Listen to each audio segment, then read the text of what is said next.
So I think this is worth reviewing just for a little bit. When it comes to denial, that's our brain's attempt to say, it's the bottom of page 1, our brain's attempt to say this is too much. And so we say, no, no, no, no, no, no. And the first thing to do to help grief is really, really important when you don't get, in order not to get stuck there, is to identify it. I said identify it, so name it, be specific. Sometimes the pain is so hard, I talked about last time, the trauma is so much, you need a third party, a counselor, a therapist to help you feel like there's a safe place there and that is okay to do. It's always good, whenever possible, to go to a Christian counselor to help you. And this is very common when I work in my counseling, myself working with people. Sometimes it's very hard for a person to face that pain that was done, but it is so imperative. It's so imperative. It's a little different. Well, it's similar, but not the same. But imagine for a second I got hit by a car on the street and I'm limping, and the doctors and the people go, "You need to go to the doctor." What do you mean? What with the doctor? Why? Because you're limping, or I don't understand what you mean. Remember the car you get hit by a car? Well, yeah, but you're limping. I don't know why. Because I won't go get physical therapy until I realize there is actually something wrong with my leg. And that's what it is with denial with grief. A lot of times we won't get the help we need, so we won't move on. But the wounded child in you will demand attention forever. And a common thing I hear too is, I'm 60 years old, I'm 70 years old, I'm 80 years old, and I shouldn't have to worry about this by now, or it's too hard. The age doesn't matter. Your wounded child still needs attention. And he or she inside will act out until, like, look at me, look at my pain. And that's not a fun feeling, but it's necessary. When we talk about bargaining and how we don't make decisions when we're doing that, well, if I just do this, if I just drink a lot, it'll be better. If I could just do this, it'll get better. We don't want to do that. We talked about anger. Anger is very common as well. I did 2 sermons not too long ago. One is being offended at God and being offended at Jesus. Yes, Lord. So one's being offended at Jesus, and one is being going through suffering and so forth. I talked a bit about anger, being angry at God. Sometimes we're angry at people and so forth. Anger is good and healthy. I forgot to say this last time, and we'll catch up here in a second. I remember I talked to a young woman one time who came up to my office, and she was recommended to me at a previous church. And she said, people said I probably ought to come talk to you. And I go, great, what's going on? And she told me a little bit what happened. Her husband had left her. I think had cheated on her. They eventually getting divorced. And it was a few years ago. And she goes, but I'm okay with it. I'm okay. How you feeling? I'm all right. I felt different things, but when I told people what happened, it was a few years earlier in her life. She said, they told me, some Sunday school teachers had told her that, you need to forgive them, so don't be angry. You need to forgive them and let it go. And really? Yeah. So I'm not mad, but I still sometimes struggle with them. And she went on for a little bit, and she could tell this is just textbook. She's trying to demonstrate how far along she is. What people typically do with counselors, I'm really doing really, really well. And you mentioned one thing, they start weeping. The one is it's because what they're doing to themselves. So I said, first off, I said, I'm extremely sorry that you went through that. I'm so sorry. That's horrible and painful. And, oh, yeah, thanks. And then the second thing is I said, it sounds to me that you're very angry. And then she paused, like her face. I said, you seem real angry to me. And she just froze for a second. I said, and that's a good thing. That's okay. So I'm sorry you ever told anything else, because that's profoundly silly. Why would you not feel angry about what was done to you? And she just kind of froze, like the first time someone gave her permission to be angry. Because it's very normal. If you weren't angry, when someone violates us, it should generate a sense of anger. In fact, when I did the boundaries class, if you remember, those who were here, I think you're all here, the very first sign you're healing and developing healthy boundaries is start getting mad when someone tries to cross over your boundaries. And that's a good thing. You start going, I'm irritated. Why? Well, he said so-and-so. She said so-and-so. And you get kind of, well, that's good. People feel badly about that. So I'm starting to get kind of mad. Ever since I did your class, I'm mad a lot. Well, I'm sorry, but good. That means you're starting to have a self. You're saying, I'm worth it. When I said no, it meant no. When I said no, it meant no. Why do they keep coming at me? Or why do they don't accept my no? And it should make you mad, because why? It's not fair. And that's what happens in grief oftentimes. We can get angry all kinds of ways. We do. But since a lot of us we don't feel permission to feel angry, like that young woman, then we tend to do everything else. We obfuscate, we escape, we get away, we drink it off, we sex it off, we shop it off, We rage. We have a lot of road rage. A lot of the road rage you see in the street. Speaking of road rage, still had a car. So there's an angry person. So a lot of road rage on the street because people have such pent up anger inside. They're so mad, and they don't feel permission to express that anger in natural, healthy ways, but they can express it on the road where they feel, and being on the road and it's a little dangerous, people, their heightened anxiety goes up because you feel like we're in threat. People go fast around us, or they go this and that. Our anxiety is higher and higher. So it's a way to kind of push that balloon like it's a water balloon. It's going to burst. So people get real hard. It's real difficult for them to deal with all that anger pent up. It's going to come out. And so we need the release valve that can we need the release valve. And the way to do that, as I say here, in number 2 there, like I said, last one, is we have to express it. And there are healthy ways to do it. Just like I told my children, you can be mad. You always be mad. You can be mad at me all day long. Just there are healthy ways to express it. So journaling and talking and crying and praying and tell me what you're mad about. There's all kinds of ways to do it. But we do get angry. And I think anger is very healthy. Well, David, I thought we're not supposed to be mad. We're not supposed to dwell there. No, all right.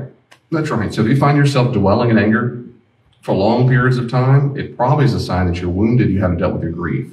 What if you have already grieved a whole lot and you're still mad? Well, maybe your grief is not done yet. That may be something different. No, David, I have grieved. I went to counseling. I'm still struggling with rage. Well, we can explore that too. Maybe you want to stay angry because it makes you feel, like I said up here, it makes you feel better and stronger and you're in the one-up position. Maybe it helps you feel self-righteous. If I can find a way to not forgive them and stay on top of them, I feel better and safer. And there's all kinds of reasons why we do it.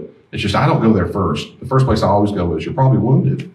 And that anger is just a defense mechanism. So if you find yourself irritable, I had a friend today text me. He said, I'm very irritable today.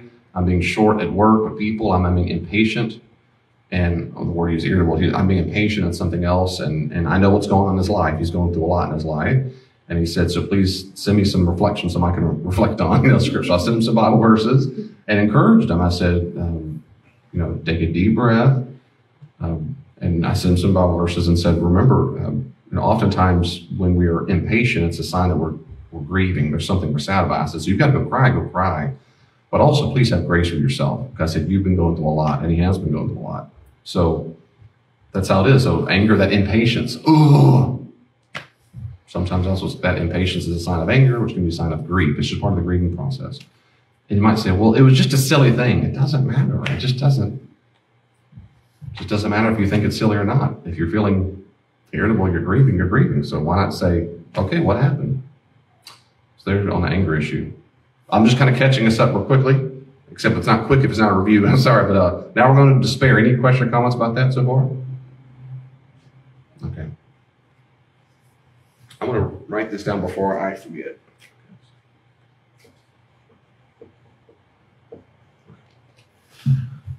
Despair is what most people associate with grief. We can become, that's middle of page 2, we can become unable to contain our powerful emotions of sadness and pain. Our personality can change severely. That's true. I thought about that part last week. There's a show, I've been watching some on TV called, Elaine started, called Welcome to Plathville. And it's this people of 8 or 9 kids, and the mom is very controlling, and then the kids, as textbook stereotypical, when they grow up and get out of the home, they go free. And as soon as I see one show, I watch some of these shows just because I go run it, analysis mode, and I go, oh man, that's sad. They're going to do this, and that's what, like textbook, clockwork. They go out and this one guy who's the eldest son, who's the placater. As soon as I saw him, he's always smiling all the time. It's real silly humor, and you get around his family. Well, anybody who's real extra smiley all the time, sometimes they're in a good mood. I get it, but typically it's not. Typically it's a defense mechanism to be the clown because they don't like anxiety. And so their role takes on in childhood, they take on the role to be the clown, which is, I've got to be happy because otherwise I can't deal with the anxiety in the room. And so you see these shows and he's sitting there and you see this it's awkward because the mom and the dad are both awkward. And he sits there and starts being silly and all the kids start giggling. He's the clown. Well, this goes on for about a season or 2. And then he gets out, he gets married. And after a little while, all of a sudden he goes to counseling or something. And I think it's at the end of season 1 or something. And at the the preview of season 2, now it's in season 3, I think. But all of a sudden you see him become those talking heads, to sit there and talk to the producers about whatever. And he is not smiling. He's just, it is like he's a different ego state, like he has dissociative identity disorder, a very different person. And I remember telling Lane, I said, when he taps into that anger and rage, he's going to feel it. And that's exactly what, not that I'm a know-it-all. I'm just saying, it made me sad for him. That's exactly what happened. He started tapping in the anger and rage and despair of the childhood that he was forced upon him because of a controlling mom in particular. I mean, you talk about depression and anger, what it really, really, really affected their marriage. It hurt their marriage a lot and how they're trying to get out of it. And I mean, every time now you're talking head, he's just looking all sad. And I thought about that when it says our personality can change severely. It sure can. And that's a real deal. And it doesn't have to be, but it can be. Just like when I told you about our neighbors who lost their child who committed suicide. Well, he's a child, but he was probably 25 years old. I mean, your personality changes. It can be difficult to control sobbing or weeping. You feel compelled to retreat, leave your routines. He always liked going to the gym. He doesn't anymore. He always liked going running, not anymore. He liked to go to the breakfast, not anymore. And that's really, really important to understand that when you find yourself going through deep grief, if you find yourself doing that, especially if you have a good friend who says, I've noticed that you don't blank anymore. If you can pay attention and you realize that's probably a sign of despair, which could be a sign of depression as well. It's one of the signs of depression, that you stop these habits you have. And so if you have a loving friend who can say, I've noticed lately, you don't seem to laugh that much anymore. You don't seem to, what's going on? I'm fine, I'm fine, I'm fine. Instead we do that, if we can say, well, I'm just busy. Instead of just pause, I go, what do you mean? Can you say more? Open up, you're not the therapist. In my role, people do tend to open up, and that's fine. I mean, which is great, it's fine that it might be different for you, but it's always okay to say, I just want you to know I'm a safe place and I'm praying for you, something I can do for you. Because what do you mean something's different? You seem more down, you seem more distant. You don't seem as joyful as you used to be, and that's okay. It's okay not to be okay, but you do seem different. And those usually are signs that there's some sadness, something going on. So I'm just checking on you, that's all. Does that make sense? That's good stuff to do to people, let you know you love them. And then last time I ended on this last part, we can form generalized catastrophic beliefs or generalized beliefs. They'll never get better. No one can be trusted. And that's what I talked about. This is called irrational beliefs. You remember me talking about this last time a little bit? And so we talk about how and I'm repeating this just in case I really want this to sink in. When we go through a traumatic event, we form any kind of event, serious event, we form beliefs about it. And these get in us, particularly when we're children. Most of our beliefs are formed as children. So if you're molested, you learn things about people. If your mom or dad walked out on you, you started forming beliefs like men can't be trusted, women will always hurt me. Jeff said last week, he lost several men in his life, his dad, his friend, all these people had died recently. He said, tell them don't get close to men because they're just going to leave you. And so that's a perfect example of a false, irrational belief that you get from grief. And so we all do it. Then the question is, healthy people, as much as possible, fight that. We say, no, I'm not going to form that belief. It's not true that all men will leave me. It's not true that all women can't be trusted. It's not true that a lot of times those are racist ideas come from. One time I was hurt by this, or someone told me this as a child. My uncle used to talk this way, and then they're all blanker this way. That all or nothing vocabulary. So we stop it. We make it true. And this despair is where most of the part of the grief comes from. But I'm going to pause it for a second. Any questions or comments about the introduction? About all that. So I'm going to talk about how to get control of it when it comes to the grieving, the despair part. Anything at all? So instead, like I said each time, instead of anger, instead of this, how to express it, instead to get some type of objectivity, we must, number one, this is my bottom page 2 here, stop irrational thoughts when they occur. Refuse to let the irrational false thoughts and beliefs finish in your mind. Refuse to let them finish in your mind. What I mean by finish is the statement. And it's a lot easier when you start journaling and write down what beliefs you form. But you want to not let the sentence finish. So for example, if I get close to people, they will only hurt me. If that's what you're thinking, if I get close to people, they'll only hurt me, that's false. But when you think that in your mind, when I get thoughts, stop it. Don't get to the period of the sentence. You've got to know that's false. Imagine, and most people who've been traumatized cannot do this to themselves, especially the low self-esteem, because they feel like it's natural and normal to talk this way about themselves. So then what I do is I say, Pretend that you're talking to someone else you really love. Say it's your grandchild, or maybe it's your daughter or son, or imagine someone you really love who's very, very sweet, who's about 10 years old, 12 years old, 8 years old, however old you think they are. And they came up and started saying, I've been really, really hurt. That's why I don't trust anybody, because I'm only going to be hurt if I trust anybody.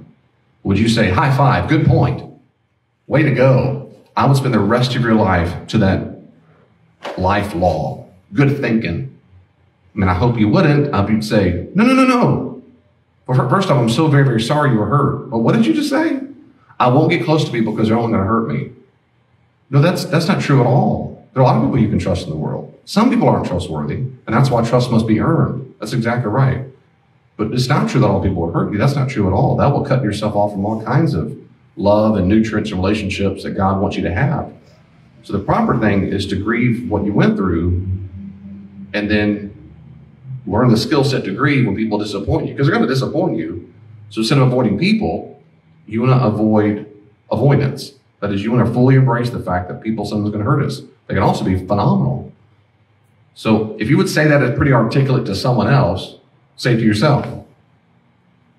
I mean, just refuse to let those thoughts in your mind. Again, one more time, it helps a lot. One time, having a therapist, a counselor to help you think this is what your beliefs are. Sometimes you need help. 2, a good journal of what you believe about things. It's so important to write down what you believe. It doesn't matter if you think it's true or false yet. And good heavens, it doesn't matter if you think it's Christian enough. It just matters if you have the belief. So you don't judge it before it even comes out. You start saying, here's what I believe. Yeah, I guess it sounds horrible to say it. I've heard that all my life. I know, I shouldn't say it this way. Stop saying what you shouldn't say. What is the belief? Yeah, I guess if I'm being gut level honest, I just don't trust men. Because to put in that belief system, I believe men what?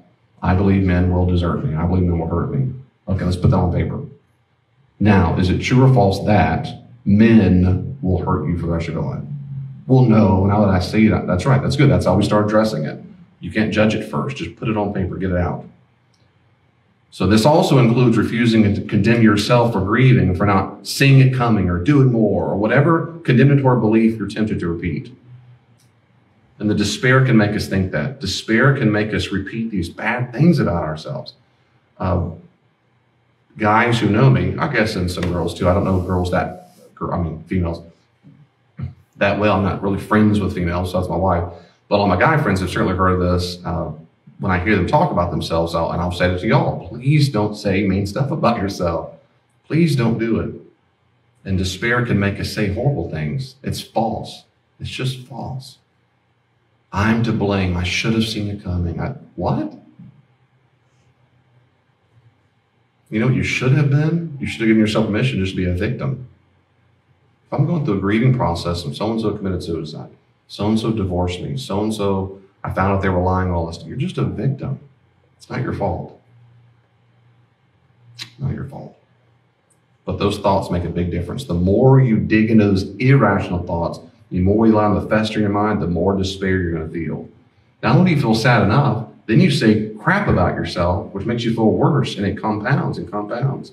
It's a burden you don't have to carry. You don't have to care about that. Secondly, maintain some form of normal routine, regardless of how you feel. Continue to eat, exercise, shop, whatever. I tell people, particularly in pretty bad depression, but it ain't got a normal grief. Try your best to do some routine, period. Try your best to do some. Take a shower or bath, whatever you like. Get dressed. Get outside the house, apartment, condo, take a walk. Go to Walmart, walk around and stare at all of us weird people. I mean, whatever it is, just something that you do not do what you want to do, which is run off and hide in a dark closet and cry all day long and eat chocolate or something. That is not healthy for you. I don't feel like it. Yep, that's right. That's right. You don't feel like it. And mature, healthy people don't make decisions based on how they feel all the time. They do things because it's the right thing to do. They do it because it's the right thing to do.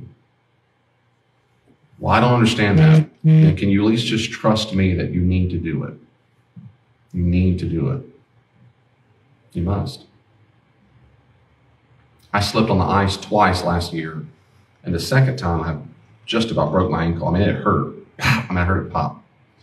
And for months, it was tight. For months. I remember talking to Tim Pratt, Dr. Pratt, and he's like, yeah, it's good to keep stretching it out, do the letters, blah, blah. Now, as anybody doctor knows that he can't make me do it. I'm not in jail. He's not my boss, not my Lord, not my lover. He's just like, yeah, that's what I would do. Not like, but I respect his, I want to hear his opinion is. And I go, okay, of course that makes sense to me. You got to keep stretching it out. And I did for months. And it finally got almost all better. I'm about like at 98%. And also at the gym, I'd work it out at the, the gym and so forth. But yeah, I mean, the thing that makes it worse, I said, to keep it still, right? He goes, yeah. If you don't stretch it out, it's going to stay, it'll get stuck that way. It'll get frozen, as it were. So the key is you got to keep doing it. So if I don't feel like it, it hurts. You're right. But if you want it to get better, mobility to come back, it's like that with emotions. If you want our mobility to get back, the brain has to snap out of it. And that's by forcing it. Do some kind of routine. That's a fair question. If you know someone going through that grief and you say, when's the last time you ate? If there's severe trauma going through, say like right in the middle of a divorce, right in the middle of whatever, I mean, simple things like getting a protein shake, go buying Ensure at the store. Are you drinking water? Get some sleeping, get your doctor prescribe some healthy, safe pills to help you sleep. Some routine. This third one here, give yourself permission to be sad, weep, or grieve. Like Jesus well. I love Romans 12:15. I love it. I love it. Rejoice with those who rejoice, and what? Weep with those who weep. You've got to give yourself permission to grieve it, and do it. You cannot heal if you do not express how you feel. It can't happen. It just can't happen. Well, time heals all wounds is a load of nonsense. It does not heal all wounds. That's fortune cookie nonsense. It does not. You can't heal deep wounds unless you express how you feel. And how do you do that? You talk explicitly about what you're feeling to someone you trust. You write or journal what you feel, whether you can or cannot speak with someone about your loss. Again, it's crucial to get out what you're feeling. Describe exactly what you feel when you write, not what you think you should be feeling. And a lot of Christians have a problem with this because we feel guilty for having negative feelings. And so, I'm not mad. I'm not, yes, just, and I've said this before, and I'm sorry for repeating myself a lot, but feelings are very much like the temperature on the thermostat. 73, how dare it be 73? Who does he think he is? Do you not love Jesus? Has he not just prayed about his temperature? See how stupid that sounds? That's exactly what we do about feelings. That's all our feelings are. It's an indication of the ambient environment. And our feelings are just an indication of some belief or some trauma, some circumstance we're in. Maybe it's false, and maybe the thermostat's broken. Fine, maybe it's broken. Maybe it's really 100 degrees, not 73. Fine, but I pay attention to it. I pay attention to it, and I don't judge it. I pay attention. That's all feelings are. I pay real close attention to feelings. I wonder why I'm feeling that way. Maybe I have a serious psychological disorder. Maybe. Okay, fine. Let's get to the root of that. But I pay attention to it. And the only way to do that is to feel sad. We've got to give ourselves permission. If you have been through trauma, particularly in childhood, if you were not given permission to be sad, you're going to stink at crying. And the reason why you're going to stink at crying, if someone said things like, buck up, suck it up, cowboy up, cowgirl, what's the problem? What's the big deal? You think you've got it bad, I'll show you bad. You think you've got it bad, I had it much worse. You think it bad, you ought to have met my parents. You have no idea what bad childhood is. Anything at all you were taught to stuff or dismiss your sad feelings, it taught you that you are not safe to express them, which then teaches you you're not worthy enough to have someone's sympathy. That's the belief you formed. You're not worthy of sympathy. As a child, that feels very true. Because if I open up about sadness feels vulnerable, feels very exposed. And then someone comes along and just slaps you when you're exposed to them. You will shrivel up and say, forget that, I'm not doing that junk again. I'm not gonna do that again. And when you're a kid, that's a very good survival technique. When you become an adult, it's not a good survival technique. It's very sad and unfortunate, unhealthy. So if you're really bad at crying, you might give yourself permission. So what I used to be bad at crying, and I got better at it, a lot better at that. A lot better at it. So what I started doing is hitting my nail with a hammer. I'm kidding, I didn't do that. Just make sure you're listening. So what I started doing is I listened to different music. I made a playlist for myself, something called Spotify. You can use YouTube, you can use CD, whatever. I made a playlist for myself that's very peaceful, and I started using the headphones. I put headphones on where it blocks out stuff, and For me, I had to get to a room, and to this day, I mostly do this, but I get to a room where people aren't around there, no TVs, kids aren't coming in, the dogs aren't barking. I need some space, because when people are around me, I tend to feel that I'm needed. I need to do something. I'm always needed all the time, which in general life is fine. But when I'm trying to grieve, it's all about me, and I call that healthy selfish. You have to be that way. You have to be, because I need attention. And the only way to do that is if I don't have people knocking on the door and so forth. So I get to where I use headphones. I'll turn my headphones on, put on that music. I also like a kind of music. You might want to write this down, called EMDR. EMDR. I'm sorry, I'm doing this from a weird angle right now. EMDR. It's an acronym for a particular therapy. Anyway, if you want to look that up. But EMDR started with people looking at a clock or whatnot, going left to right, or lights, and your eyeballs go left to right as far as possible. It might sound kind of cuckoo, but it's not cuckoo. It activates the left and right hemisphere of your brain, and it's calming. It also helps you get to a deeper memories. And then they switched to, you can do light, you can do, and also do sound. So a lot of times in EMDR therapy, they'll put little cheap headphones on you, and the sound will go like, you'll hear left, right, left, right, left, right. Well, you can go on YouTube right now or Spotify and put an EMDR and use the EMDR playlist. And it's like kind of a pretty outdoor nature, but you'll go hear them left to right channel over and over. And that's one of my favorites. I'll do either my reflection list, or I'll go to EMD playlist, EMDR, and I'll put that on, and I've got my journal. And I picture myself talking to God, Father, Son, Spirit. And I start saying, and this has changed me in my life too, is when I started journaling, when I stopped journaling as if I'm writing a book. When I just wrote exactly gut level what I'm thinking, because he already knows it anyway. And I mean gut level, completely unfiltered what you're feeling and thinking. And I will tell him that. Especially when I'm sad, I will tell Jesus what I lost. I'm so sad because. And then when the feelings come up and I start feeling sad to cry, I put my pen down and start crying. Well, when it comes over 5 seconds, okay, I better start writing again. I practiced that for a long time. Now I can put on my headphones, push play, grab my pen and start crying. It has triggered my brain to get at it, and I love it. So I'm fine. That's great. It's triggered my brain. Like now I get in the zone. I get in the zone real fast now. It took me a long time to get there, but now I'm there.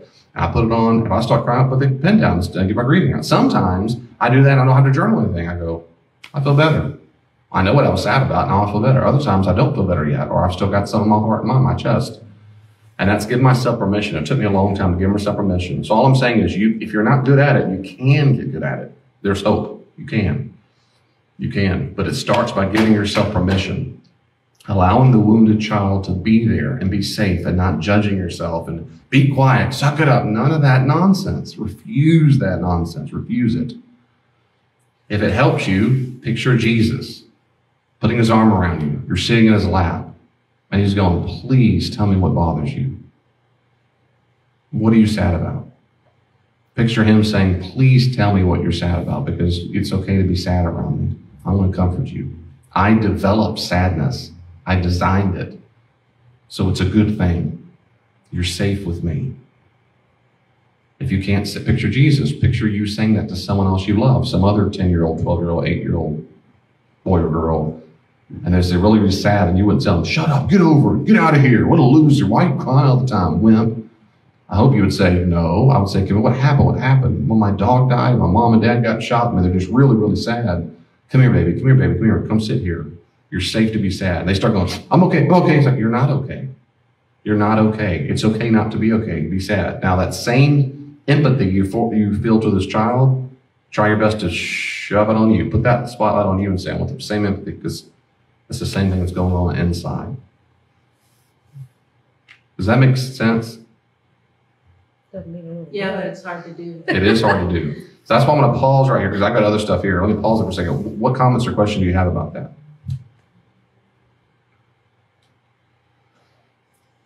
So we'll talk to me, Jennifer. So you said, I hear it, doesn't mean it's... I don't want to do it. I don't want to do it.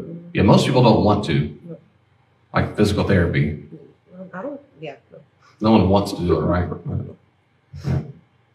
You're sad and mad all the time. Nobody wants to be around you. If you're sad, mad, no one wants to be around you, which is also an irrational belief, but it is true that a lot of people don't, don't have the skill set to deal with that. That is true. A lot of people don't. Not everybody. A lot of people don't What have. can you do? What's that? So what can you do? Yeah, well, that's exactly where if you can't find a person in your immediate context who can handle sadness or anger, this is when we go to counselors and therapists and pastors and people like that to say, because certainly therapists, not all pastors, but every therapist, counselor, they're trained to deal with that. And they don't feel anxious when someone else is upset. They're like, yeah, that's what people do. So they don't feel much more at home. But most other normal people don't have that training. They themselves have stifled their own ability to do that. And I need to fix it. I need to fix it. Yeah. But it can be discouraging and be sad when we open up to people who then don't know what to deal with that pain and anger, and they get tired of it. And they let you know. It's never ending. Yeah. It can be discouraging. But praise God that there are counselors in the world who don't get tired of that. They don't. Not to mention counselors, therapists, psych wards, hospitals, doctors. I mean, there's a lot of people who they're used to that, but they don't feel at all, discouraged by that. They feel empathy for sad people, but it doesn't make them anxious or mad. It's very common for people who suffer trauma. I experience this often with people. They're convinced that their sadness is a burden to other people. They're convinced of that. And that's exactly what most people say. I'm sorry. They dramatize on it. Which, when you hear people like myself and others who've been in counseling training, and that's the first we go, please do not ever apologize for that. Nothing to be sorry for. Most people have never heard that in their lives. Like that isn't, you might as well say, ching chong, did you? That don't make any sense. What did you just say? I said, please don't apologize. You're not a burden for being sad. What? And that really means deep down inside you feel a burden to yourself. But there are people who are safe. There are.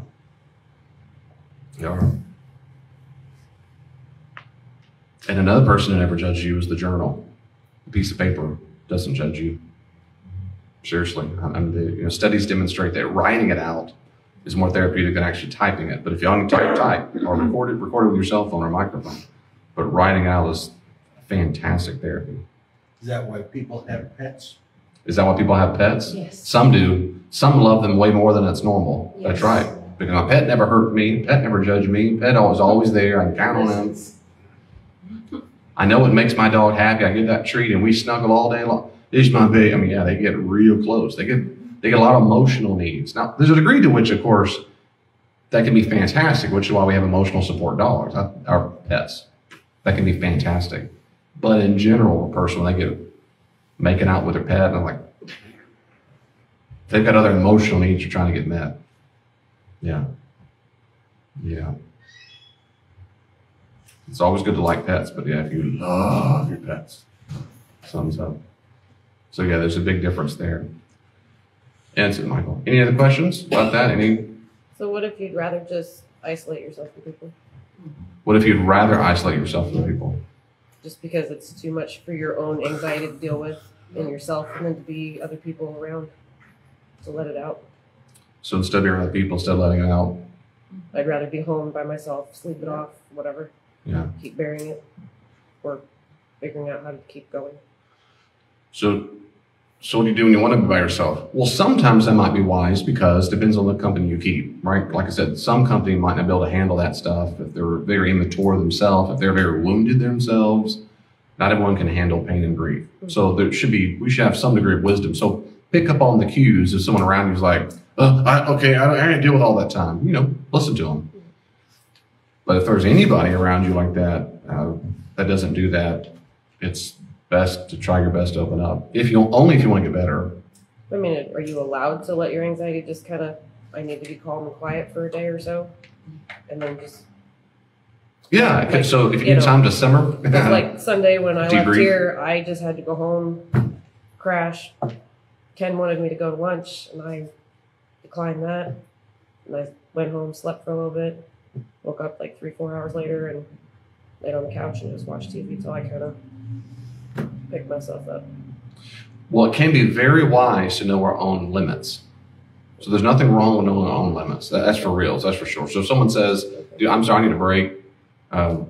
Wise people know their limits. That's perfectly acceptable. Really. Particularly like people get to anger, like, okay, I need to take a walk because I'm about to lose it. Well, know what your limits are. So pay attention to that for sure. So that's what I would tell a person. I would say in general, however, if a person has a habit of that in general, then I'd say they're just a defense mechanism. They're avoiding the pain and anxiety. I don't do it all the time. So- but when it comes on, When it comes in real bad, I so have to shut down. well, I mean, so I would say trust what that is. If you have someone who's able to dialogue with you, or even a journal, Mhm. when anxiety hits hard, it'd be very, very wise to, before you go to sleep, while you are churning, to get the feelings and thoughts out. The only negative about sleeping so much, which we all want to do, like it's escapism. So it's a healthier way than getting drunk, but it's kind of the same. It's self-medicinal. Yeah, I don't sleep all the time, but Does that make sense? Sunday I really knock myself out. Sure, and that's normal, especially when anxiety's high and your body's like, I need a break because you've left my adrenaline on 10 or it's 8.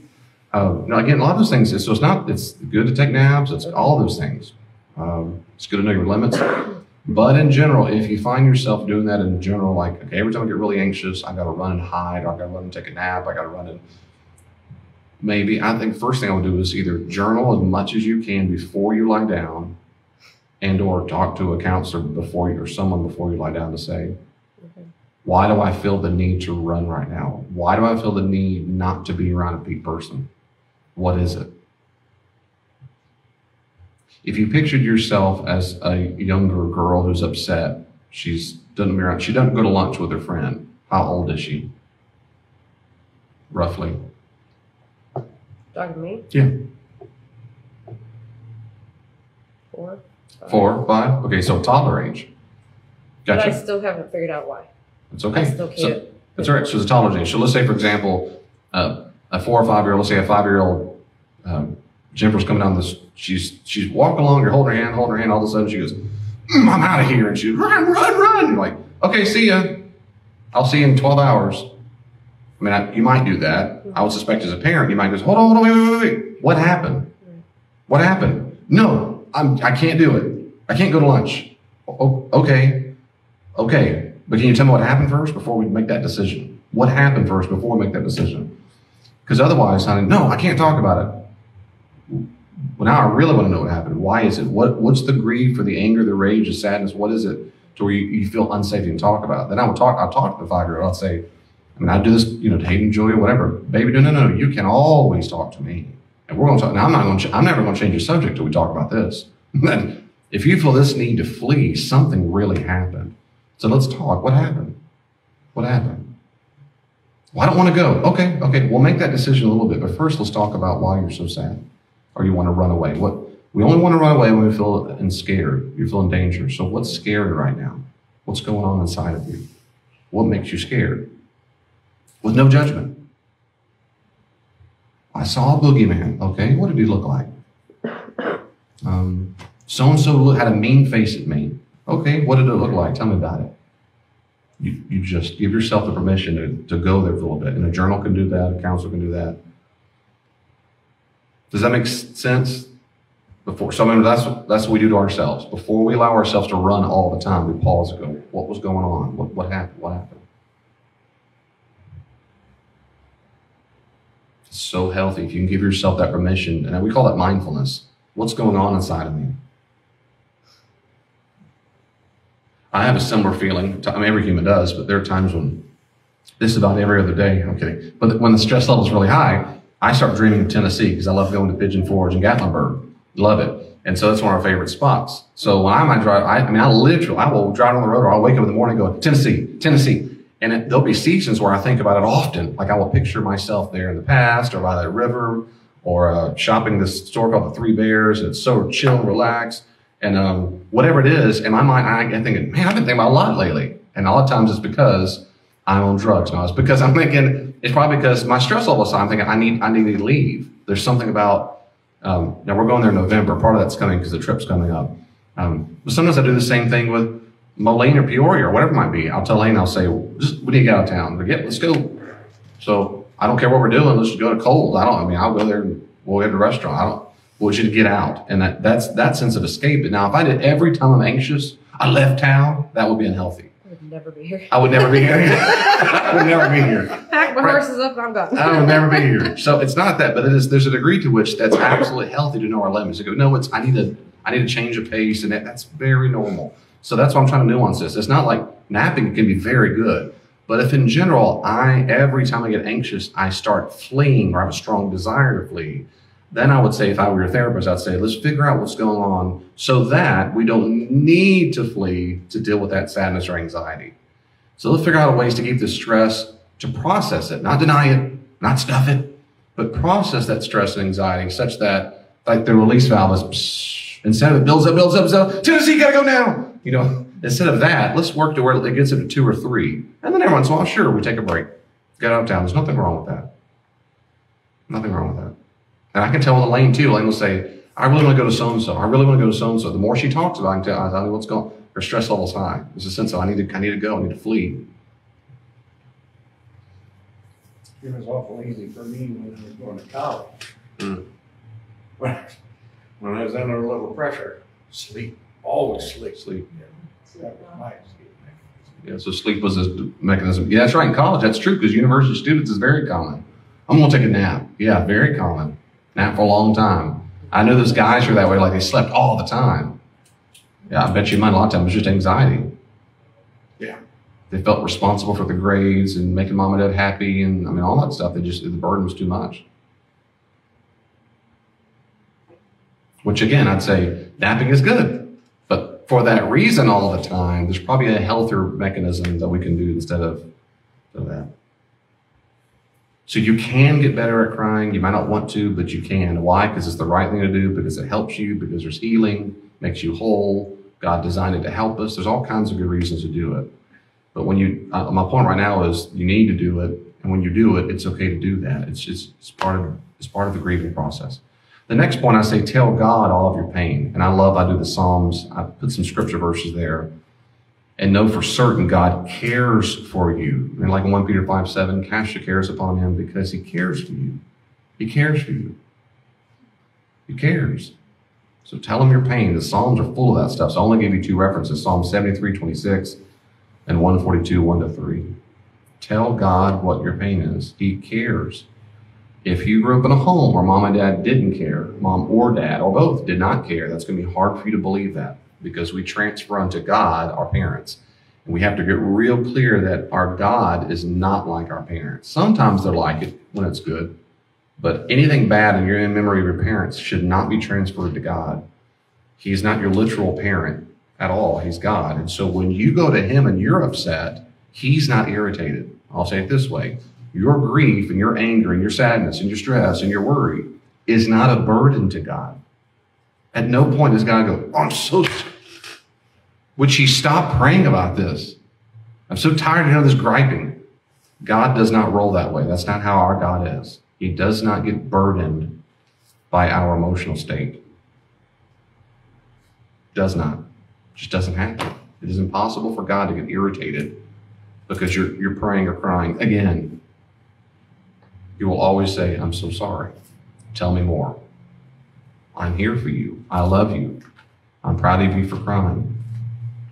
There is a limit to your despair. God can heal or redeem your pain if you let him in the process. There is hope. There is hope. Like Paul says in 1 Thessalonians 4, brothers and sisters, I write to you that you do not grieve as those who have no hope. And he goes on to talk about Jesus coming back. So we grieve, but not people as if, I love how John Townsend, I think it was John Townsend who said it, that in Christianity, God gives us a limit to the despair. It's like a well. We don't fall down forever. We don't fall down forever. It stops. So there's a limit to the despair. God can meet you within the Christian community, so stay plugged into meaningful healing communities. He can. He cares for that. He will use other people in your healing process. It might be a counselor, it might be a therapist, it might be a pastor, it might be Christian friends, it might be just a church that you come along and sometimes in the service you start crying. I've met many people through the years, children, old people. This happened here at Hilltop, at any church. They'll say, I came to your church and for some reason I just started crying. I go, good. I know. I said, no, don't judge it. That's good. It's good. I don't know why I did. I have an idea, but I'm so glad you did. I'm so glad you did. You felt safe as God spoke to you. You felt safe.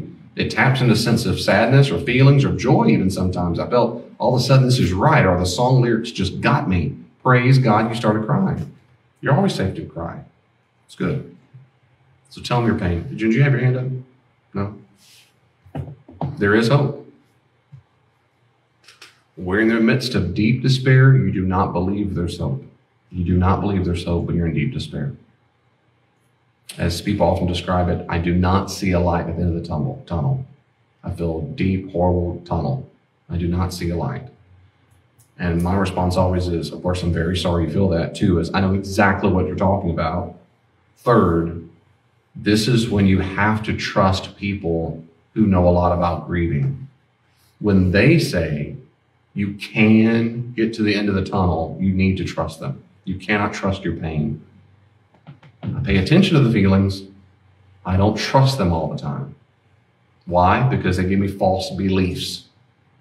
The false belief is it won't get better. It'll never get better. I can't keep talking about this. I'm a burden on people. Those are false beliefs.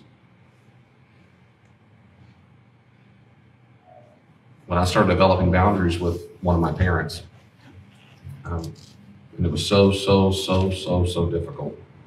There was a book I was reading at the time called Boundaries, and John Townsend and Henry Cloud, and there was several good chapters, and one chapter in particular was about boundaries with your parents. I read this one page so much, I think I got it memorized. I remember I remember this, it was so weird. Reading it felt like fresh waterfalls on my soul, and like an alien just spoke to me. So it felt so good and so weird.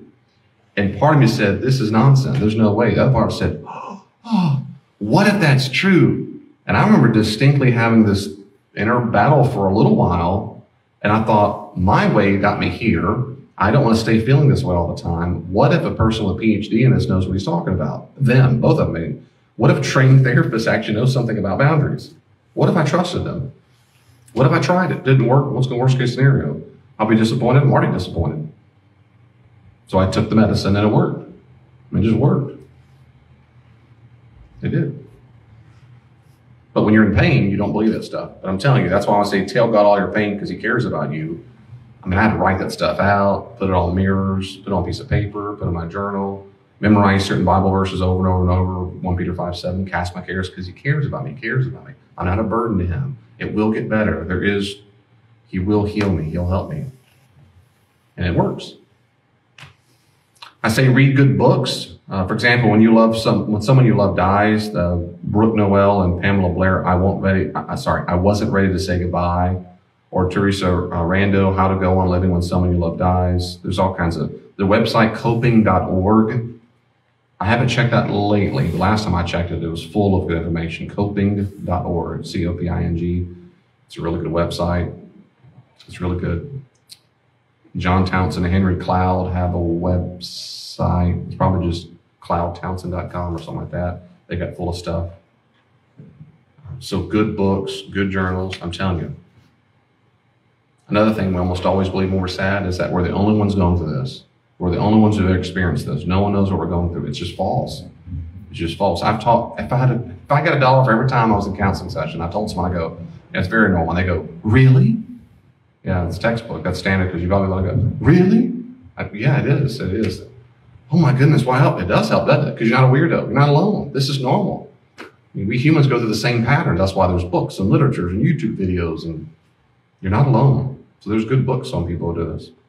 And I say, moreover, absolutely avoid self-medication. Alcohol, drugs, sex, food, shopping. It's not a healthy coping mechanism in your grieving process. It is not.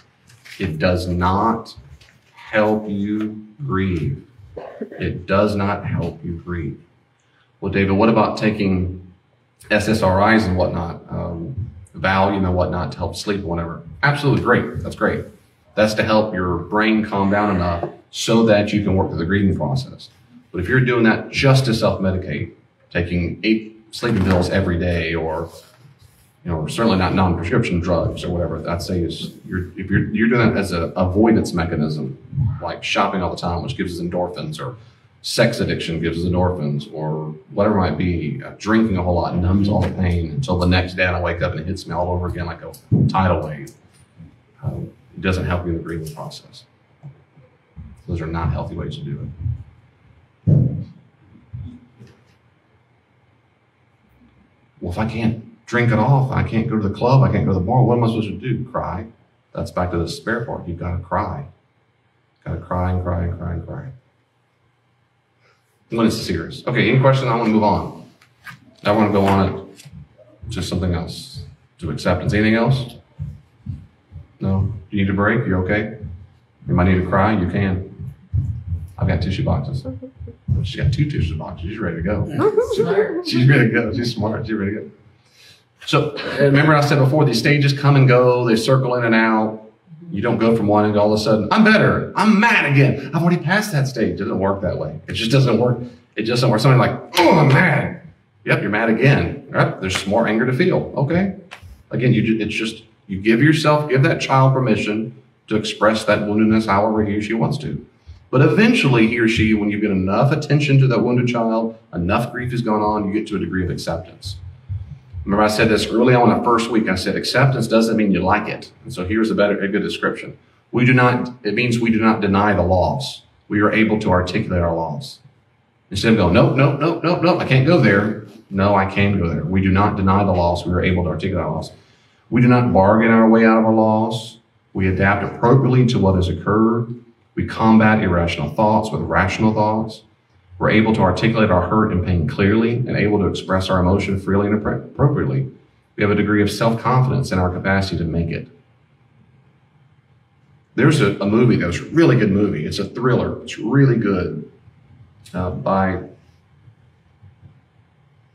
Scorsese did it. Martin Scorsese is the director, but Leonardo DiCaprio is the main actor. It's called Shutter Island.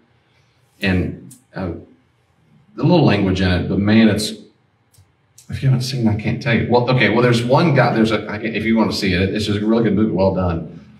There's a scene where one of the guys there comes to grips with the deep, deep sorrow he's been denying all this time. His wife had a psychotic episode and she drowned her 2 kids in the movie, and then she killed herself. And so the husband who found that, it was so disturbing, he what we call disassociation. He disassociated and he formed a different personality altogether. And every once in a while, he comes through various treatments. He comes back and deals with reality, and it hits him all over again. And and he did such a great job acting. So demeanor changes, and he's just crying and crying. And they say, now can you tell me what happened? And he starts saying, yes, my wife killed he finally can admit it. He drowned my 2 kids. I found them. Then what happened? Well, then blah, blah, blah, blah, blah. Then what happened? Blah, blah, blah, blah. So you know where you're at right now? Yes, I do. And that scene where he finally gets what happened to him, that's the degree of acceptance I'm talking about. Doesn't mean he's not sad anymore sometimes. It just means I can say it. I know what happened. Now, it's not a perfect example of acceptance, but I always saw that scene. So I like how Warden Williams says of this in the book, Grief Counseling, Grief Therapy. This is the 4 main tasks of healthy grief recovery. And I put this under acceptance. 1, accepting the reality of the loss. I mean, remember that goes by identifying it, labeling it, and so forth. 2, working through the pain and complexity of grief. 3, adjusting to an environment in which the important person, place, activity, relationship, etc. is missing. And 4, moving away from grief and longing for what is lost and finding a place for it in our memories as we move on with life. Moving away from grief and longing for what is lost, trying to get it back, trying to relive it, versus finding a place for it in our memories. So if I can give you an analogy, when I think about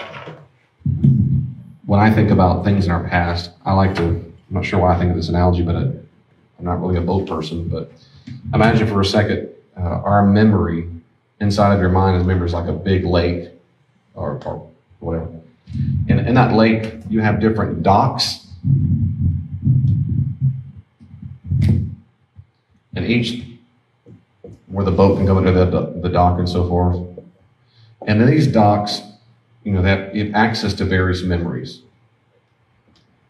And what happens is when we think about things down memory lane, whatever it might be, we have our little boat, our tugboat, and we circle through this mode all the time. We can meander back and forth wherever we want.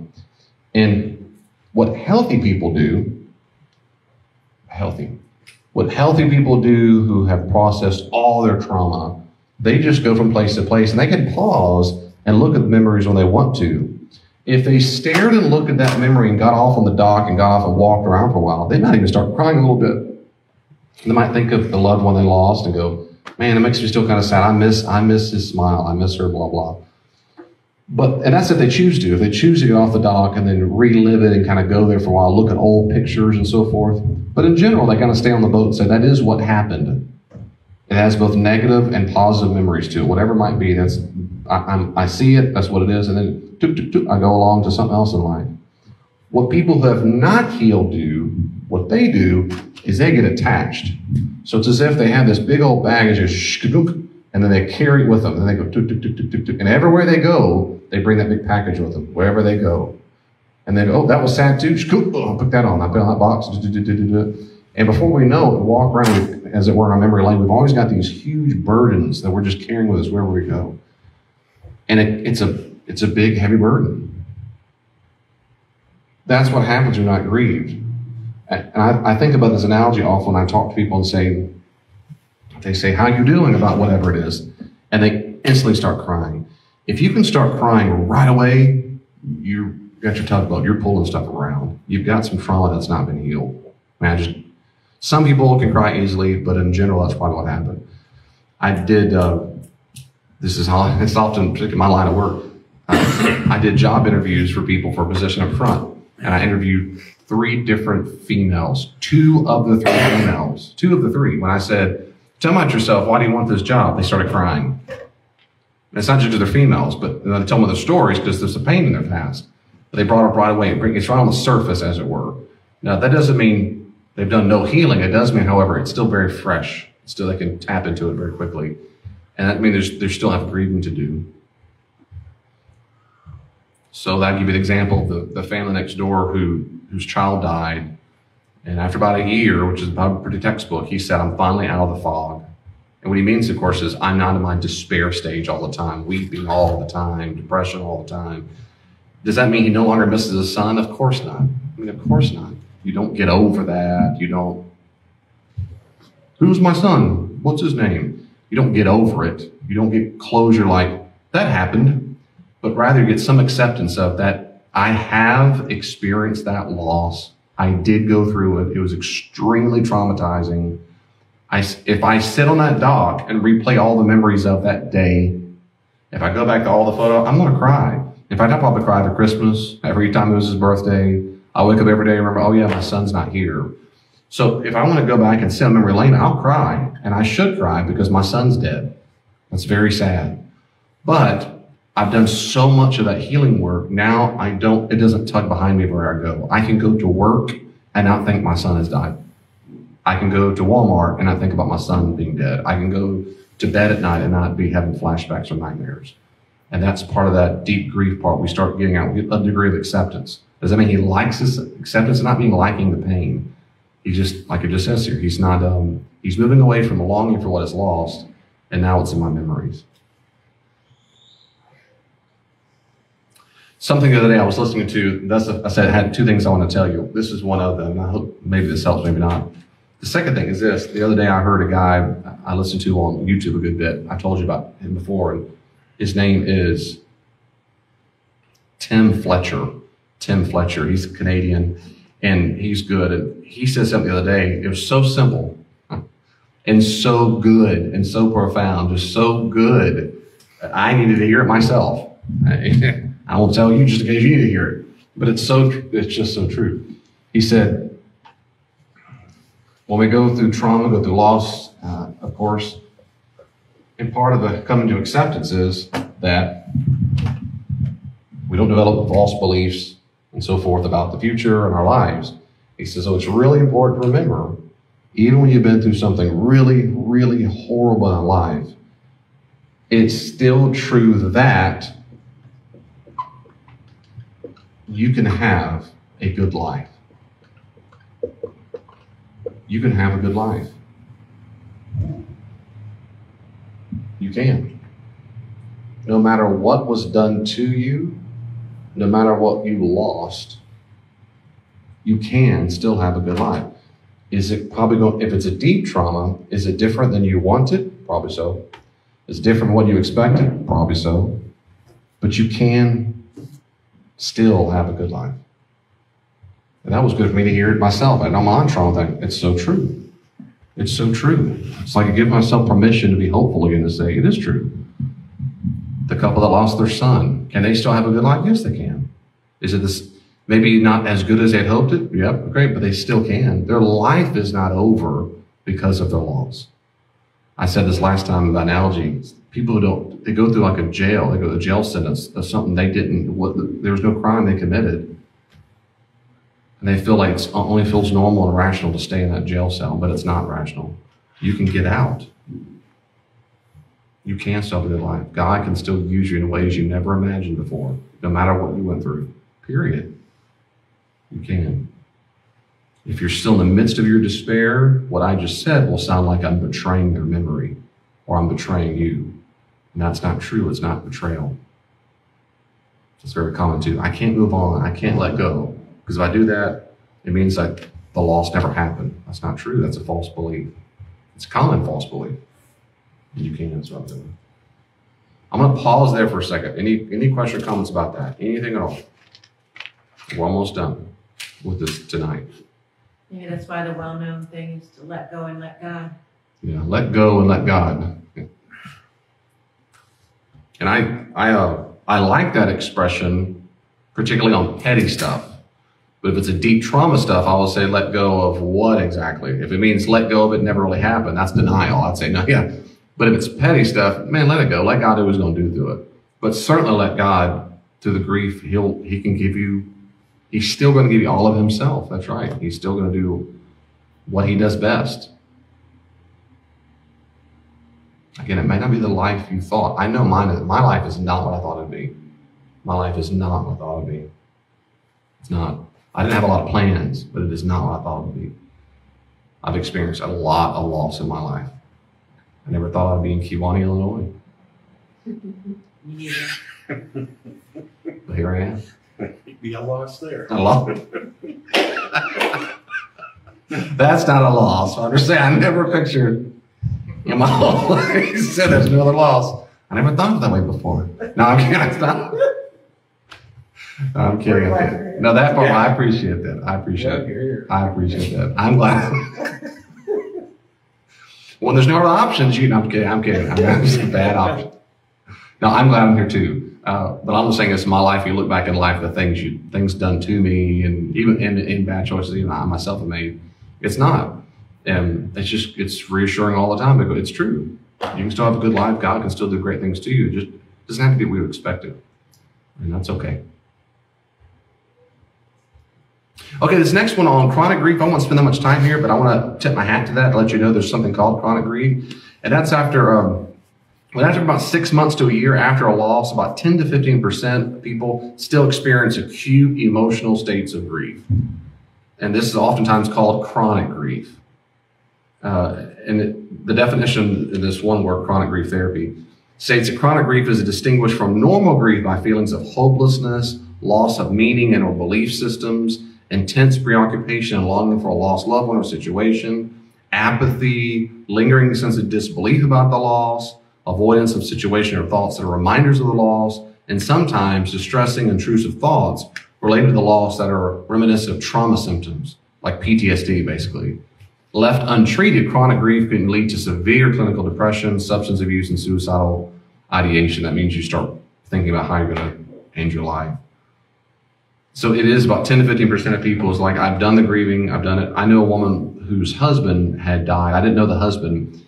Her son was close friends with Hayden for several years, and the sweet mom, real sweet, and but her husband had died, I want to say a couple years before I met her, and she could cry instantly thinking about him, and cry. And every time she talked about it, she was always And I would suspect strongly she struggles with chronic grief. I used to ask her, have you been to therapy? Have you been? And she goes, yeah. Now, I don't know how much she had. I don't know how much she had grieved. I don't know.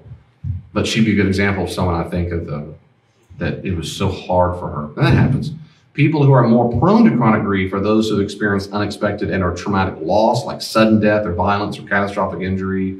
Those who have a history of mental health struggles, substance abuse, childhood abuse, neglect or trauma, people with a high degree of dependency on other people. So basically the point is, if your raw material isn't really stable in the first place, and then you experience a highly traumatic event, it's a little more likely your chronic grief is going to develop. And you can still get therapy for it. It just means that you're not weird. But that's why I tell people there's no magic number. You don't say, hey man, it's been 3 months, you should be over it by now. It just, in general, 6 months to a year after a severe loss is pretty standard for people with a severe loss. It doesn't mean it has to be on 12 months midnight. It just means in general. But if a person is weeping just as hard as they were 11 months earlier, something's going on otherwise. Maybe it's a biochemical thing, maybe, and there's all kinds of issues. So you don't give up. You just, the counselor who knows what they're doing will know that and say, okay, we need a little different help for that. But that is possible. It is possible. This last thing I do, I always do this to make sure if you look for someone to help. So you might need a non-judgmental friend or therapist who can help.